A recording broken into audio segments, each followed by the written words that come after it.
Number 71 on our house inspection checklist is referring to looking at your bathroom parts individually. Inspect your toilet, your sinks, your countertops, your cabinets, your plumbing, your the lines coming in, water supply lines, and the drain lines going out. All of your fixtures, bathtub fixtures, your on and off shut-off valves, any diverters, shower heads, bathtub faucets, tile, bathtub, sinks, flooring, you name it. Wow, that was a lot to cover. Any damage, if you have a faucet where at the opening of the faucet where the water's coming out of, I don't forget what the pot is. It's like an aerator, I think is what it's called. I'm trying to make things simple here. If that is corroded, make sure that it isn't too badly damaged. I'm not about to suggest that you need to replace everything that's damaged, but you should at least monitor the damage. Once the damage gets too bad or creates a problem for other parts, now it needs to be replaced.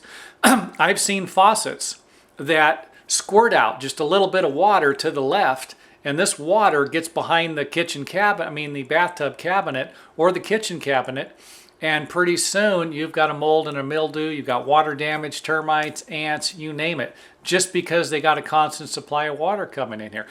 That's when it's a problem. If you turn on your sink faucet and water's leaking out of the handles, you've got a problem. Unless this water is leaking out of the handles and leaking right into the sink, you're not going to have as big of a problem. But if this moisture is leaking onto the top of your cabinet, the countertop, and it's a tile countertop, this moisture is seeping in between the grout.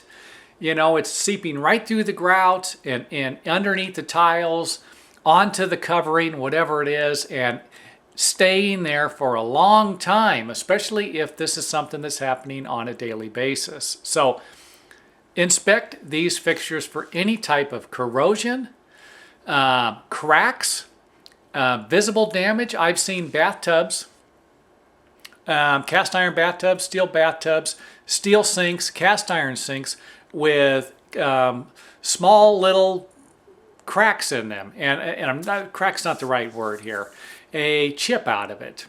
Maybe this chip is about 1/4 of an inch in diameter, but it's a metal bathtub. Remember, once the porcelain, the finished surface on a cast iron or steel bathtub or sink is damaged, it's exposed to moisture, it's going to corrode, it's going to start to rust, it's going to turn orange. It's not going to cost you a lot of money to go down to your local home improvement center and pick up some porcelain repair paint.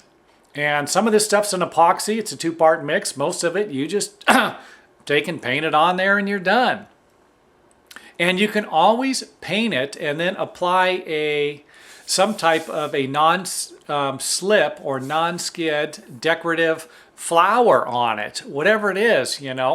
If you have a slippery bathtub anyway, it wouldn't be a bad idea to install these non-slip decorative items on the floor of your bathtub or shower anyway, because you do not want to be slipping. You don't want to be taking a shower on a slippery surface, and I've seen plenty of bathtubs that create that. So that's it for our bathtub thing. I could go on all day talking about a bathtub, but I'm trying to make these videos as short as I can, and this one did not work out that way.